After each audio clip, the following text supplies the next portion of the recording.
we know that the Eastern Europeans have been growing fiber. They've never stopped.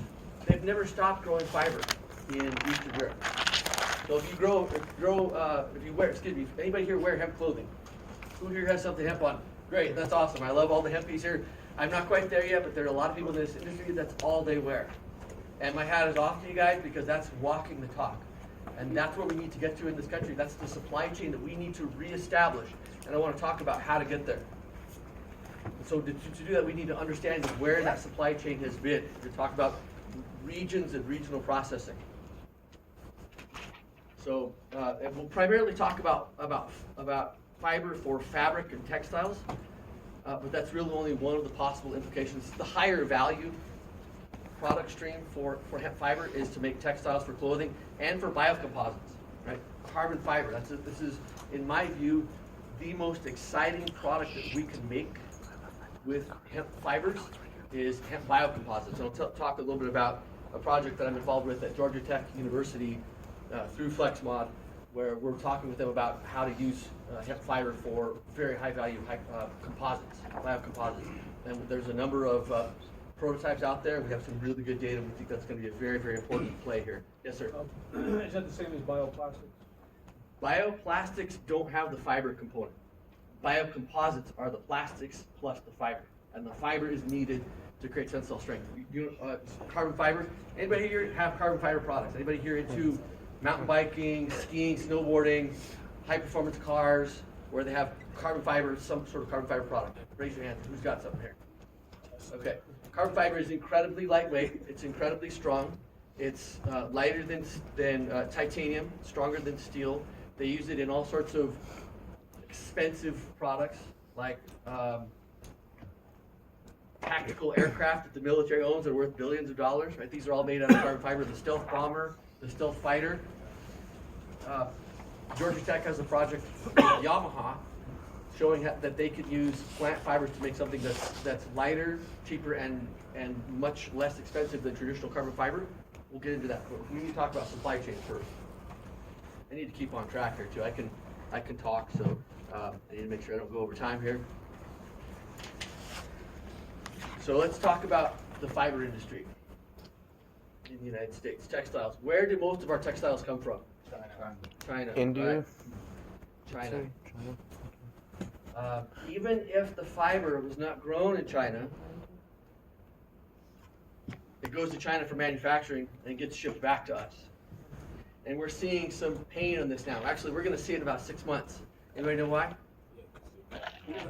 Tariffs, closing the borders. The virus, coronavirus. So with supply chain, we have a supply chain expert in the room here. What we need to know about supply chains is that they are not immediate. They take a long period of time. They take a lot of planning. They take a lot of infrastructure. There's a chain, that's why we call it a supply chain, that goes from the grower to, after it's harvested, it goes somewhere to a barn, and then it's bought, and then it's processed, and goes to a manufacturer, and it goes on and on and on and on. It can go through hundreds or thousands of hands before the product reaches our shelves, before it's sold on Amazon or purchased at Target, what have you. We used to have a very robust textile industry in the United States, and it's almost all been outsourced to China. And ironically, in this part of the country, really America in general, Warren Buffett is seen as a great man. He's got a lot of respect, and I certainly respect him as a businessman. But this man and his business practices and people like him, they are responsible for outsourcing most of our fiber industry to China. So, for example, in the Northeast, in Maine, Connecticut, Vermont, Massachusetts, there was a hundreds of years old fiber industry to create clothing, to create textiles. Jeans, right? The jeans that we all wear, they originated from that part of the country 100 years ago or more.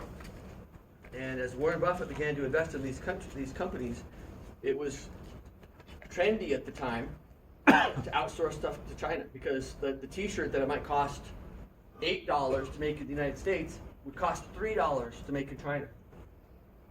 And that doesn't seem like that big a difference. I mean, it is a big difference. But the companies wouldn't even outsource even if there was only a small margin on each product. There only might be a 15 or 20% difference on a $20 product to manufacture in China versus manufacturing in the United States. But over the course of hundreds of thousands of units, you can see big differences in profit over time. So these jobs are outsourced to China. Incidentally, why is it cheaper to manufacture in China? Labor, Labor. But they don't have labor laws. environmental they don't have policy. Child labor laws. They don't have labor protection laws. They never had a union industry over there, a union movement to protect the workers. So they could do things like make people work 16 hours in a row to drive down labor costs and pay them pennies. They could also do whatever they wanted with the environment. They could dump the waste product, they could just dump it outside in the stream around the corner because there's no environmental protection laws. So these lack of worker protection laws and these lack of environmental protection laws and currency manipulation in China made it really, really cheap to do business over there. So in the Northeast, where we had all these, not just in the Northeast, but there was a lot of it up there, in Maine, for example, also in North Carolina, there were multi-generational families who worked in the textile industry that their last day on the job was, their job was to unbolt these machines, put them in crates, and ship them over to China so that somebody else could use it, that Asian workers could use it. We need to bring that back to the United States, and this coronavirus is going to show us why, and you're going to see this pain in about 6 months because the ships that we're getting our goods now, right? The t-shirts and things, the products from China that are sold today in Walmart or Amazon or Target, wherever it might be, they were on the boat 3 months ago, and that shipment was planned 6 months ago. But China is completely disrupted right now. They're under massive quarantine. There are more people in China under quarantine than there are citizens in the U.S. and Canada combined. And so we already are seeing big manufacturers, car manufacturers. I want to talk about cars here in a minute. Automobile manufacturers already sounding the alarm, saying we're not going to be able to fill orders in June or July because the supplies we need to build those cars are not making it onto the boats today. Yes, sir. So would it be smart to say, like, anybody that has reoccurring costs to, be in contact with their distributor or their wholesaler and, find out if those products are, or if they themselves wholesale out of China, just to know if, in 3 to 6 months, are you going to be dealing with issues, propagation materials, the plastic stamping, all that type of stuff, the Jiffy plugs. Absolutely. We're going to run into that come spring. Yeah, that's a great point. So if your business is sourcing materials at all from China, then you should absolutely be contacting your distributors and finding out about your supply chain to find out if you're vulnerable to this. And to be fair, I don't think this disruption is going to be permanent. And I think, like most things, we're going to get a handle on this, and it's going to turn around. But what this is going to do, it's going to wake people up. It's going to wake people up to the fact that supply chains are vulnerable. And let's talk a little bit about that for a moment. The food system.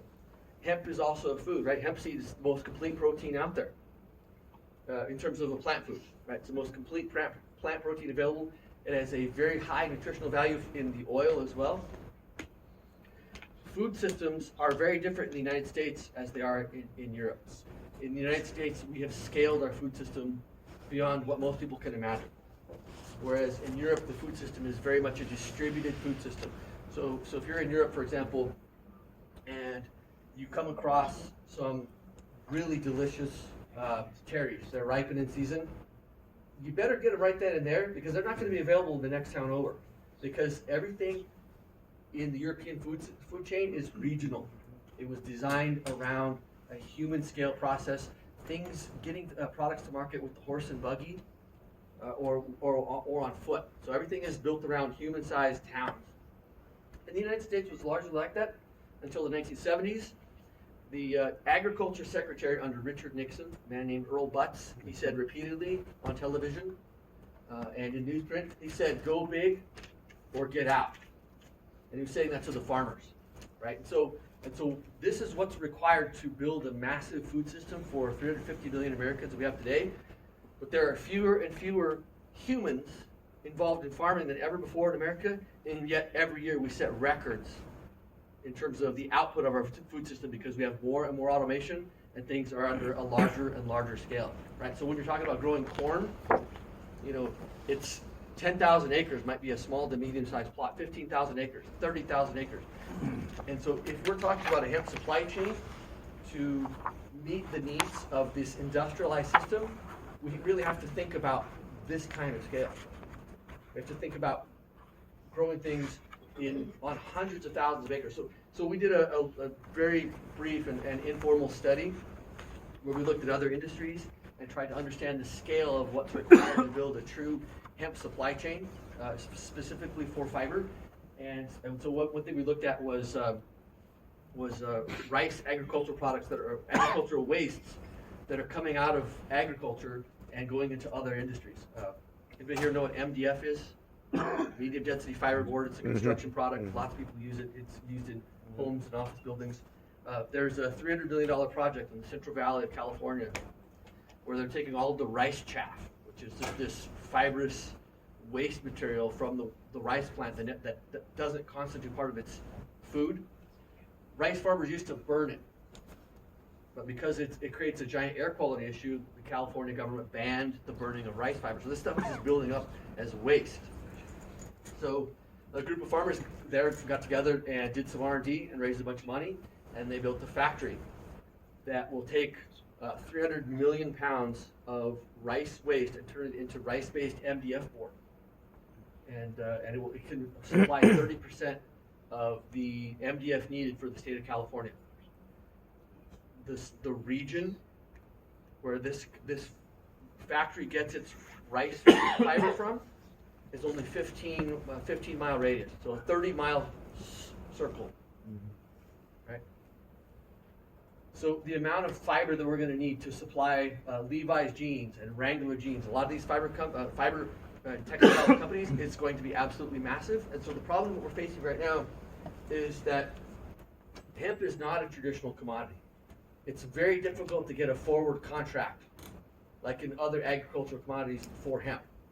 Right? So in corn and in soybeans and in wheat, and oftentimes before the farmer even puts a seed in the ground, they know where that product is going at the end of the season. They have a guaranteed return on investment, so at least they're going to cover their costs, or at least there's some return on their investment before they even get started farming.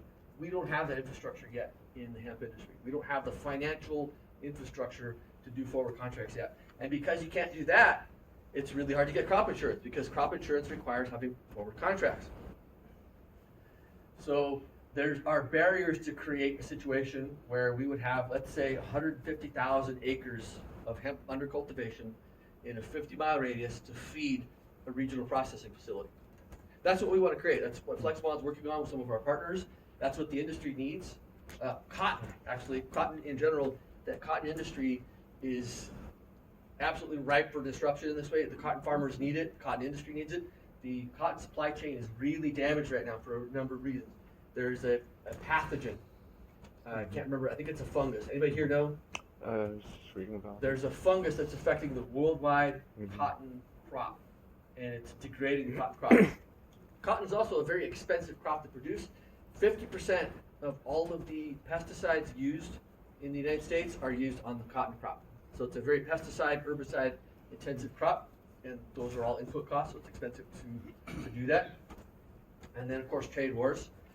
In the ongoing trade war between the U.S. and China, there has been a strong decrease in the amount of cotton fiber that has been purchased by China from the United States, and so the price of cotton has dropped extensively. And so cotton farmers could really use the changeover. This is actually a perfect time to change over from hemp to cotton. The problem is, as I said, there isn't those forward contracts available. We don't have the financial infrastructure available. And further, if we could get 150,000 acres in the ground, we don't yet have those facilities in place where we would be able to process 150,000 acres worth of hemp fiber. So we need to start on a smaller scale, and we're seeing that. We're seeing a lot of smaller projects crop up. But the United States is not a country that does things at a small scale. We're a country that does big everything, large scale everything. So we're in the planning process now. We're in the process of doing a lot of market research and looking for partners. What's the cost for one of these production facilities? Well, it's looking at the fiber production facility in Southern California. We're looking at 250 to 300 million to produce a facility that would be capable of processing that much fiber. But on that scale, then we would have enough raw material processed to a degree that could feed into the traditional cotton infrastructure. And now we could begin to supply hemp fiber to, again, companies like Levi and Wrangler jeans. I mentioned those earlier. The two largest denim jean producers in the country have both embarked upon projects to use hemp in their line. In fact, Levi's already has it on the market. You can buy a 55% hemp jean from Levi today. So you're confident, I'm sorry, Oh, go ahead. you're confident of the market then, the demand for the apparel that is hemp-based? We need the economies of scale for it to compete, because right now it's much more expensive to use hemp fiber. Yeah, notwithstanding that. Notwithstanding that, absolutely, the Okay, so demand you is there. just mentioned Levi, but then there's, how do you know, that's the other thing, it's coming from China, Right. right? How do you know that that's hemp fiber in there? Because I've heard that you can get a shipping container over to China and they're supposed to use it in their processing. We don't know that they don't take it out back and shove it in the swamp and they use whatever they want. That's a good point. So this feeds into one of the projects internally that we have at FLEXMOD. We're working with a company in North Carolina that is using the blockchain. Actually, this started with the CBD side, because on the cannabinoid side, there's a lot of, I wouldn't say there's a lot. There are some bad actors in the field. In 2016, there was a study that showed that 70% of the CBD products on the market don't contain what's on the label. Right? So if it says it's 50 milligrams, it might not be 50. It might only be 20. It might not be any. And it's especially true of products that were sold on Amazon. The USDA and the FDA, every time they send a warning letter to a CBD company, they test their product. They found something similar. 50 to 70% of the products on the market don't contain it. In California last year, a company was selling a product that was purported to be CBD, but it was actually synthetic cannabinoids from, wait for it, China. Synthetic cannabinoids from China, which are toxic and disgusting and have all sorts of crazy side effects. They were put in the bottle and sold under the guise of being CBD, and a bunch of people got sick. 12 or 15 people got really, really sick. Fortunately, nobody that I'm aware of died. Actually, I think maybe somebody did die. Don't quote me on that. But people did get really, really sick. So within the company, we decided to embark on a supply chain validation project, and we're working with the data company out of North Carolina that's worked extensively in automotive and in pharmaceutical industries to validate their supply chain to do exactly that. So we can actually track from soil to seed to flower to extract, to wholesale extract, all the way to final product and beyond. What we want to do is be able to track on the CBD side, what are people using CBD for, and what kind of results are they getting for treating migraine or epilepsy or whatever it is. So that project's in development. But we know that if we don't get ahead of it, we're going to see the same problems. To speak to what you said is people are going to make claims that they can't back up, that their shirt that they're selling is 55% hemp. We need to be able to back that up with data that's immutable. So the blockchain is a good purpose. That's a good reason to use a blockchain. A blockchain is essentially a database that's distributed widely, and it's also highly encrypted, so it can't be falsified. So there's a good truth for blockchain there. But even beyond that, fiber, like CBD, has many, many grades of quality. And from a manufacturing perspective, we need to be able to verify and validate the supply chain for fiber just as much as we need to do it for cannabinoids, because it's very difficult to produce high quality hemp fiber for clothing if that fiber isn't cared for properly. It needs to be grown properly. It needs to be cared for properly after harvest. It needs to be processed properly, or else the fibers start to break down. And those broken down hemp fibers are good for other things. They're good for animal bedding. They're good for non-woven products like adsorbents, but they're not going to be good for making hemp-based clothing, or really the product with the highest level of quality control standard requirements will be that hemp-based carbon fiber, because those strands need to be pristine and they need to be very strong in order to be used as a hemp-based carbon fiber product, a biocomposite. So I guess that kind of leads into my question too. Is you're talking about Levi's is willing and has a market for this. Yes. What does the product look like that the farmer needs to give them? What are they looking for as far as I've seen decorticated hemp fibers. Right. That's not twine. That's not a fiber. It still needs there's Right. So after there's many there's stages processing. after decortication. The big challenge that a lot of companies are facing to bring this to scale is that the fiber needs to be degummed. Mm-hmm. So the hemp fiber has a lot of waxes in it, and those waxes have to be removed, and then the fiber needs to be spun and woven and then spooled, and then once it's spooled, it can go into a traditional cotton textile process. Okay. So, and those are also big missing pieces in the industry right now. So all the companies that are selling hemp-based textile products are all coming out of either Asia or Eastern Europe. We're missing those processes here. But again, in Europe, just like in the European food system, the European fiber chain is all small scale. It's all smaller producers. It's all small towns and regions where there's decortication and dewaxing and degumming and spooling and all that happens in a small number of local units. Excuse me, Yes, sir. what was that list that you said about the fiber, or it has to happen to the fiber? Okay. Degumming, So degumming, and then it goes to spooling. Uh-huh. And weaving. Dewaxing, was that, dewaxing was before degumming? Yeah, kind of the dewaxing and same. degumming are often the same thing. They're considered to be the same thing. So there's dewaxing or degumming, then there's spooling, and It I'm needs to not be an lined expert up first. on this entire process. I'm really Breaking. looking at the process from a whole, looking at the infrastructure pieces. There are a number of people that's their whole job is to take hemp fiber and turn it into a textile that you can wear, or turn it into something that you can produce carbon fiber. Really, from my perspective, what I've been looking at is the logistics of how do you get it from market to the processor. You know, starting with decortication. Decortication is an issue, right? Because decortication starts with retting. Anybody here know what retting is?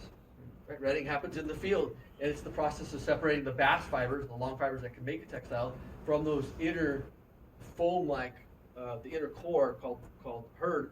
Those need to be separated, and there's dry retting, there's wet retting, and there's chemical retting. And this is a process that Americans have no fluency with, because we've essentially forgotten how to do it. The last people who actually performed field retting regularly in the United States, they died a couple generations ago because this was made illegal in the 1930s. But these processes have been going on continuously in Europe. But again, they're doing it on a very small scale. So I guess what I wanted to talk about just for a moment is this concept of supply chain integrity. Anybody ever heard the term anti-fragile? A couple people have heard of anti-fragile. So this was a term that was coined by a mathematician and philosopher, Nicholas Nassim Taleb, and looking at financial systems, looking at organizations. So in his view, we have things that are fragile, we have things that are robust, and the things that are anti-fragile. And things that are fragile are like a coffee cup. You drop a coffee cup and it breaks. It's not very resilient against shocks or stresses. You can have something made out of metal, right? Something made out of steel or aluminum.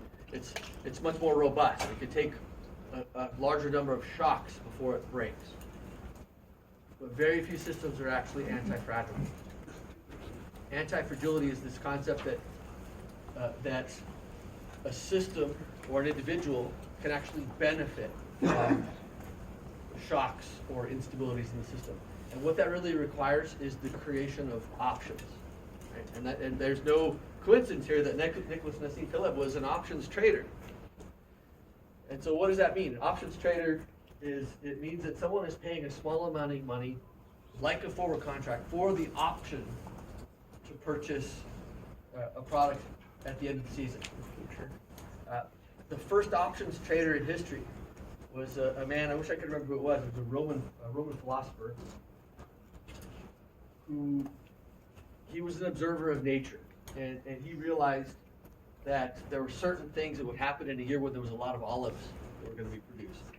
Certain flowers would be, there would be a lot of a certain kind of flower and less of another kind. And he just noticed in the natural world that there were certain things that would clue him into a particular year where there would be a lot of olive production. So he went around to all of the olive presses. And at that time, an olive press was a big stone circle that laid on the ground with a big rock, a big circular disc in the middle that was pulled with a donkey. They would take the olives and put it around the outside of this, and they would literally just run the donkey around the outside of this, and the donkey would pull the big round disc, and it would just slowly squish the olives. And so this man, this is like ancient Roman era, he went around and said, I'll give you the first right of refusal. I'll give you a certain amount of money, $50, let's say, for the option to be the first person to use the olive press. And then he marked up the cost of the olive press when his prediction came true, and he was able to actually create leverage in the marketplace. He was actually able to more efficiently meet the needs of buyers and sellers. And this is essentially what a commodities exchange does. We don't have that yet, and there are people working on this in the hemp industry. There are some small scale exchanges. We need this, but there's also a downside to it. The downside is that hemp will become a traditional commodity. And if we look at what's happened in the traditional commodity market, we see that large scale commodities are much more susceptible to price compression. If we think the price compression in the CBD market is bad now, just wait till somebody can put an option call on it and essentially short sell. If someone could short sell the cannabinoid market right now, they'd be making a lot of money, but that money's got to come from somewhere, and it's going to come off the backs of the farmers. So there's a double-edged sword there. We need this infrastructure, but we also have to figure out how to implement it in a way that minimizes pain for everyone in the market. I just have about 20 minutes left here. I can keep going if need be, or if we have some specific questions. I think this is probably a good point to take a break for questions. Yes, sir. Is it, so is it clothing, is it automotive parts, is it, what are you promoting? We have all of these opportunities, and at this point, we're so early in the industry that all of these things are possibilities. But just so that you're aware of this, probably a number of people in the room know that a number of automobile manufacturers are using hemp-based parts, notably Porsche and BMW. BMW actually was the early adopter. They're using hemp-based fiber in their little green economy car, the i3. It has hemp-based fiber interior upholstery. It has hemp-based biocomposite seat frames, and then on many of the current BMW models, the inner door panels are molded out of hemp-based bioplastic. Porsche took it a step further, and they built an RS3 race car with hemp-based biocomposite body panels on the outside. Now these are all, that actually should say that one there is just an R&D project, whereas BMW's project is a commercial scale project. They're actually manufacturing quite a bit of this, again, with products mostly from Eastern Europe. But these things are all possible. The hemp industry is where Silicon Valley was in the 1960s. You think about that, right? We're very, very early stage in this industry. This industry has a lot of room to grow, and we have a lot. There's going to be required a lot of innovation to make this happen. Yes. In your knowledge and expertise today, I don't know if this is a fair question for you, but we understand that back in the 1940s, before this kind of dialed back and the supply of hemp going into the war effort, in Minnesota in particular, southwestern Minnesota, we were regarded as the hemp belt. Are you familiar with that? No, I'm not. That's interesting to know. Yeah, well, I was at a seminar here last weekend in Albert Lea, and there was a depiction of all of the mills that were along I-90 and I-35W. That was a distribution point, and they called that the belt. Right.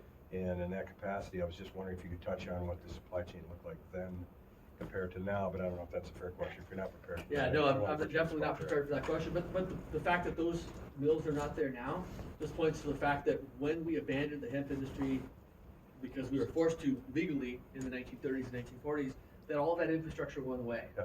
But even if it was here, we'd still need to rebuild it. I mean, there are no major plants that are still operating from 1930s and 1940s today in other industries. Right. They've all been And there's rebuilt. been advances, obviously. They've been advancements, that's right. That's right, innovation. More questions? Yes, sir. I have a hard time looking at the textile industry and looking at that as a recommendation for this region, just based upon the fact that textiles is not a major industry for us. You know, looking at the East Coast and such, a lot of those mills and such are, you know, they did move to China. There are some like different fabric companies moving back to that area. Right. So looking at producing textile grade quality products here, the infrastructure isn't in place. The supply chain isn't there. Those end customers aren't. It doesn't make logistical sense. That's right. So looking at this region, what can we focus on collectively that we can support those local companies' infrastructure and utilize that supply chain so that it makes, you know, Great enables question. capacity and opportunity. What is the largest industrial company in the state?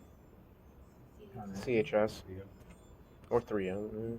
Right, it's one of those. two, Cargill. right? It's either CHS or 3M. So 3M is a giant company that focuses on things like plastics and really that's their major industry is plastics, adhesives. And so in my mind, it makes sense to match, as you said, match the industry in your region to your outputs. And so the great thing about growing for bioplastics is that the quality of hemp fiber doesn't have to necessarily be there. It's more about the volume. So a lot of the hemp bioplastics are actually taken apart on a molecular level. Actually, Georgia Tech has some really interesting research on this. They're actually taking the cellulose down to nanoparticles, so very, very, very tiny particles, and then reassembling it. A lot of natural plastics and polymers are reassembled that way. Anybody here familiar with rayon? Right, rayon is technically a plastic. It's like nylon, but it's made from cellulose. It's a cellulose polymer, and we could do that with hemp. Yes. Well, 3M's in a pretty peculiar situation right now, and I don't know how warm they are to hemp, when really they should be, because they're damaging the hell out of our ground, and yet hemp should be the thing that can cure it and regenerate. But is anyone from 3M here? I mean, that's the problem. 3M's not showing up. Yeah.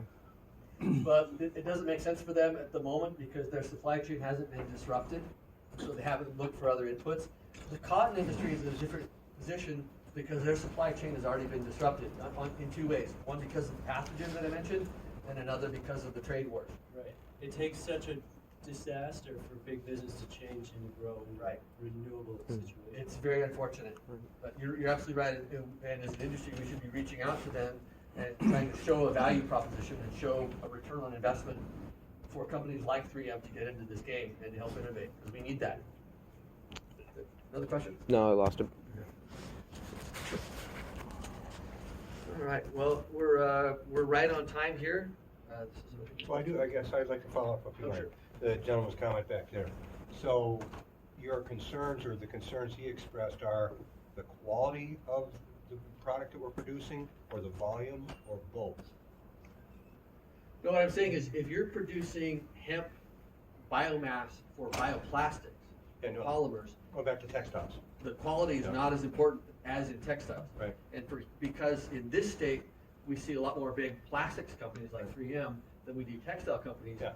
The focus may not need to be on producing super high quality fiber, when really it's really more about the total volume of product increase. Yes, sir. So then with the plastics, what's the supply chain? You said with the fibers, it's ripping, dewaxing, spooling, and then weaving. What is the process then for plastics? Right. So with plastics, they're just breaking it apart molecularly. Essentially, they're just grinding it up and then using enzymes and chemicals to essentially turn it into a gel, a liquid, and then that liquid is essentially chemically reassembled. So essentially, you could drop off all your biomass, liquefy it in this one facility.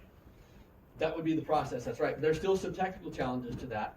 Most plastic is polyethylene, PET, and we need to find a way to blend PET efficiently with hemp-based bioplastics and still make it biodegradable, if biodegradable is of interest. That seems to be a value that the industry has, if we want to create biodegradable plastics. Currently, we see 30% hemp bioplastics on the market. So in other words, 30% of the mass of that plastic is hemp, but 30% hemp bioplastics are not recyclable, and they're not. So we have a ways to go in R&D. That's why I say we're in a really early stage in this industry. We're where the computer industry was, and the digital industry. We're where Silicon Valley was in the 1960s. We're so early stage. Yes, sir. So I was at a tour at North Dakota State University a couple of months ago, and they're not working specifically with hemp, but they're working with other waste materials, like you had mentioned, like the MDF idea and so forth. And they went through the process, basically harvesting it, grinding it down, melting it into pellets, I think, which is more of a transport efficient type of process, and then having basically equipment to do extrusion into different shapes and parts and things like that. Right. And those pieces of equipment are hundreds of thousands of dollars. As Right. well. I mean, startup costs in these kind of facilities is It's huge. incredible. Anyways, I guess my point is, if the hemp economy starts to take off here, aren't we under the same kinds of challenges as we are with other, like the textile industry? I mean, we're still looking at coronavirus aside, we're still looking at cheaper labor in China. We're looking at other waste materials from other products that are around out there. That was an important point that I took away from that meeting, is that they're already doing this with other waste materials. Right. How will hemp compete with those other situations? Well, in the beginning, I think it's that people, consumers, for example, the people who raised their hand in this room who are wearing all hemp fiber, they made that choice because they're voting with their pocketbook. And so the first wave of consumers to adopt this, the early adopters, are doing so out of a sense of altruism, out of a sense of mission, not because it's cheaper or better. But over time, we'll see adoption of these kinds of technologies because they are cheaper or better, or just more useful. So for example, in Levi's, sourcing alternative fibers because they have to, because they need to shore up their supply chain. Until we really can show value and demonstrate the value of this plant, the market will be constrained to people making those choices for environmental reasons, for reasons of altruism, because currently economies of scale don't allow us to compete on a value basis. But ultimately, we know with the hemp plant, that the hemp produces fiber much more efficiently than most other plants do, and at a much larger scale. So once the ball is rolling, once we have enough momentum, just by sheer economies of scale, we'll be able to outcompete these other industries. Question? So I've got two questions. You mentioned blockchain and tracking human use and results. Are you doing that now? So the software is written, and we're still working on the initial proof of concept studies, where we're lining up physicians that have particular specialty to treat certain disorders that are being treated with cannabinoids. And so there's a process in doing a scientific study called an independent review board, where you essentially have to get approval for the study just to make sure that you're not harming people and so on. We're in that process right now. So that's with FLEXMOD Solutions. Yeah, FLEXMOD is one of our partners. Yeah. Okay. So the other question is, when you're talking about a regional processing facility? Yeah. Mm-hmm. So where the industry is nationwide, internationally, the sweet spot to me seems to be research-oriented businesses. So no matter what you're talking about, a research-oriented business with the cannabinoids or the paper or the plastic or the fiber would potentially be a sweet spot for Minnesota. I would agree with that, absolutely. And we certainly need the innovation. We will need innovators to enter this field and to help us scale it up and to find the unique applications for all these materials. The intellectual property is really the valuable output there, and so totally agree with you. And that would have competitive advantage over labor in China. Right, Yes. Absolutely. Yes, sir. I want to go back to you were talking about economies of scale, and further back about that radius, that sweet spot radius of processing ability. Do you see the only real model for hemp cultivation on the industrial sides of it being a cooperative model where farmers are able to combine their resources, either state or cooperative owned machinery that's run and able to compete on the open market like that, or do you see it more independent? I think the co-op model is definitely viable, and there are a lot of case studies to show how useful co-ops can be.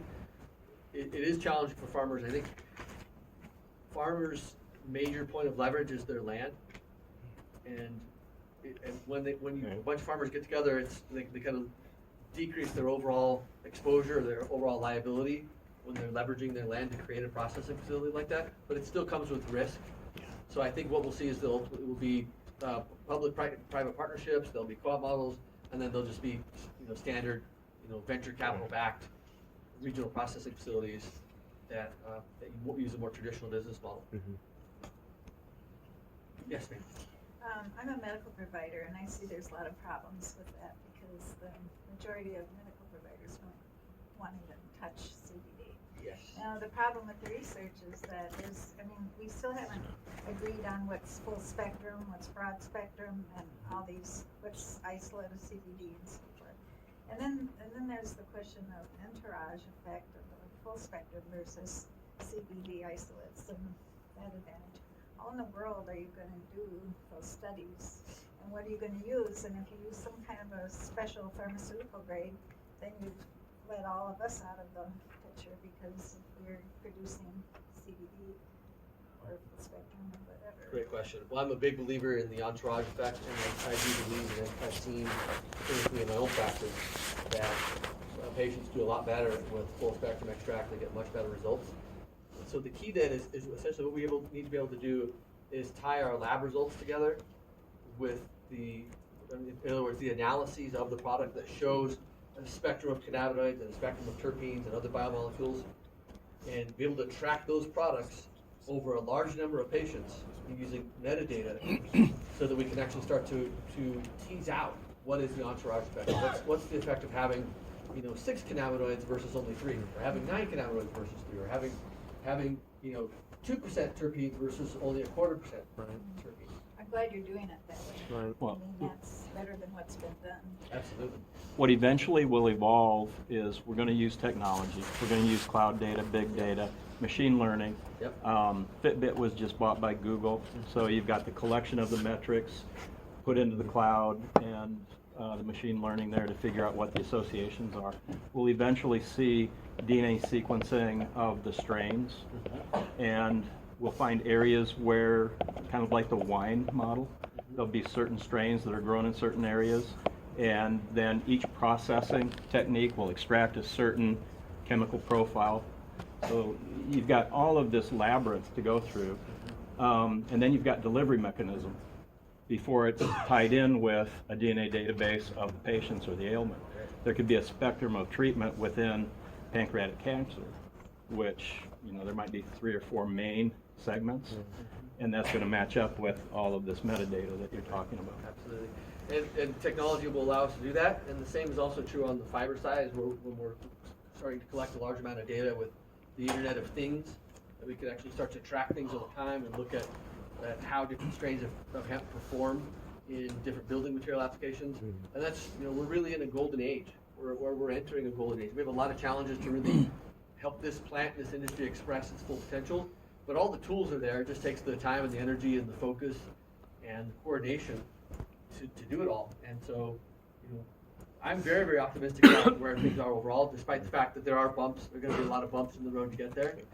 But I just want to thank everybody in the room here. Everybody in this room if you're here now in the hemp industry, you're an innovator, because this is a very early stage industry, and this industry needs people who are innovative risk takers and willing to stick their neck out for something that we really believe in, that can benefit people and benefit the planet. One more question. This is just going to be your assumption, but where do you think fiber is going to be the most important, or within the state? Where do you think it's going to develop in the U.S.? Because there's such a thing as, like, I'm speaking as a farmer here. I farm northern Minnesota. Boy, we could grow it up there. That'd be sweet for our land, because our land might cost a little less. Our growing season's shorter. Your southern Iowa, Illinois, they got to grow crops that need long growing seasons. Especially on fiber, you can grow that stuff up tall pretty darn quickly. Yep. Like that's why Canada is in it too. It's so cold up there, Yep. Like, I think of Minnesota, North Dakota. I think of that as a sweet spot for fiber, just because Absolutely. it works with our land. Our only issue is like the textiles, and we're away from people. Right. But if you could find other uses, right? If a company like 3M were to get involved and do a pilot project on how to convert hemp biomass into input material for their existing product lines, that would be a giant win for the region. And something like that needs to happen. I'm not saying necessarily 3M, but another company like that. We're fairly close to Detroit, right? And so what we've seen is the European automakers have a massive push to use hemp-based products in their automobiles, in the inner door panels and places like that. Sound insulation, sound deadening, upholstery fabric. This region could be supplying hemp biomass for the Detroit automakers. And actually, just to briefly touch on supply chain, as just wrap this whole full circle, as I really dug into the supply chain to understand it, we look at supply chain, and a lot of people think that the pharmaceutical industry has a really great supply chain. It doesn't. The pharmaceutical industry is a lot less organized and a lot more chaotic than you would think, and we're seeing that now with the antacid drugs. Anybody see that there was a recall on the antacid drugs because there's a carcinogenic byproduct that shouldn't be in the product that's actually showing up in like Prevacid and the Zantac and these kinds of over-the-counter Or drugs. just the overpricing of pills because of the ability to the supply chain, the price of that raw product in China being like nothing for these really like some of these drugs that are saving lives. For the rarer the disease, the more expensive the drug. That doesn't mean that's the cost. That's getting it here, getting a company to bring it from China back to here after we send it the raw product. So there's a ton of supply and demand in there, and the pharmaceutical industry is constrained from competition by the FDA. It takes millions of dollars to get in the game in the pharmaceutical industry. That's also true in automotive, but I want to contrast that with automotive because I think the automotive is a great use case because, again, we're so close geographically to Detroit and Michigan, places like that. The automobile supply chain is actually one of the most validated supply chains, and it's also one of the most diverse supply chains. You know, a lot of supply chains have bottlenecks, whereas a lot of the automotive supply chains, they have redundancy. So, you know, if their spark plug manufacturer is out over here, they go to this other spark plug manufacturer. You know, if they can't get lower control arms from this company, they go get them from this other company. And so there's a lot of redundancy built into the automotive supply chain and a lot of data collection and data management, data flow. They do a much better job in the automotive industry than in other industries. I think it's a great model for the hemp industry to follow. And I do think that it's such a huge industry. They use so much material that it would be a great place for us to continue the work that's already been done by Porsche and BMW. Yes, sir, in the back. You mentioned, are you talking about BMW and Porsche? Yes. Using parts, or some parts or some things, using some of their seats and their and other things made from hemp. Yes, sir. The reason they do that, your thought on this is it the marketing? Is it because of marketing that it's novelty and it's also more environmentally friendly using those for those reasons, or is it economics? Well, in the initial phase, it's going to be the altruistic, natural capitalism, you might say. They're trying to get good publicity for their vehicle. The BMW that has the most hemp-based material in it is their little i3. It's a little city car. It's all electric, or you can actually get it with a little, they call it a range extender. Actually, just put a motorcycle engine in the front.